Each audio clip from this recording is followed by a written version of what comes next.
Hey guys, welcome to the video today. In today's video, we're going to go over some troubleshooting steps to take if your sprinkler system is not turning on.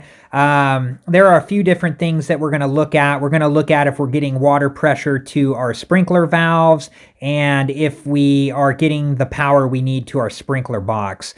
The first thing we want to do is we want to turn our sprinkler system to off and then unplug it from the wall like so. Let's go ahead and head back to the sprinkler box.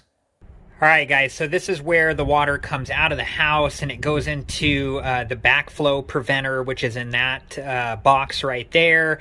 And then in this box right here is where all of the sprinkler valves are. So the first thing we're going to do is we're going to open up this sprinkler box here and take a look at the valves. All right, guys, so this is inside of the sprinkler box. Each one of these valves here controls a zone to your sprinkler system. So we unplug the box so we know that there's no power coming to these valves. And what we're going to do is we're going to turn one of these on manually to see if there's water pressure all the way up to the valve here. And we turn this on manually by turning the solenoid here. You can see on this one it says that a quarter turn counterclockwise turns this on. So we're going to go ahead and do that. And then what we're listening for here is you could hear water coming through the valve and out into the zone. And I can look right back into my backyard right now and I can see that the sprinkler system's turned on. This particular zone turned on. So we know that there's water all the way up to the valves here. So in this case, we would know that there would be some type of issue with the sprinkler box that's not sending the signal to the solenoids here to turn the different zones on. So let's go ahead and turn this off. And we're just going to turn that back clockwise. And you want to make sure that it's snug, but you definitely do not want to over tighten it. These can break, these are plastic. You want to make sure that it's tight, but you don't want to over tighten it and break it. Okay, so now if you tried to do that, and let's say that no water did come on. So when you did that, you couldn't hear any water going through the valve, and you verified that there was nothing going out to that zone in your sprinkler system. From here, we're going to take a look at some of the shutoff valves. Let's go ahead and do that now.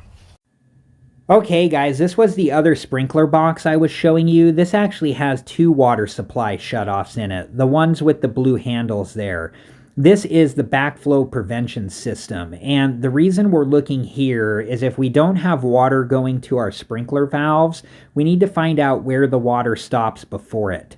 You can see that both of mine are on, but if yours were off, you would want to turn them on slowly in case somebody did turn them off because of a leak or something like that. The next thing that we would check from here is our main irrigation water supply shut off. Let's go take a look at mine right now. All right, guys, here is the main irrigation water supply to my sprinkler system right here. If you weren't getting water pressure out to your valves, this would be another thing to check. Yours could be inside like mine. It could be outside. You're going to have to look for it, or hopefully you know where it is. If you do need to turn it on, just make sure to turn it on slowly. Okay, let's go ahead and take a look at the sprinkler control box next. All right, guys, so even if your sprinkler control box is unplugged or if it is plugged in but not receiving power, it's possible you're still going to have information on the screen here and think that it is receiving power. Most of these units have a backup battery in them that backs up the time, that backs up the run times and start times and water days and all that stuff.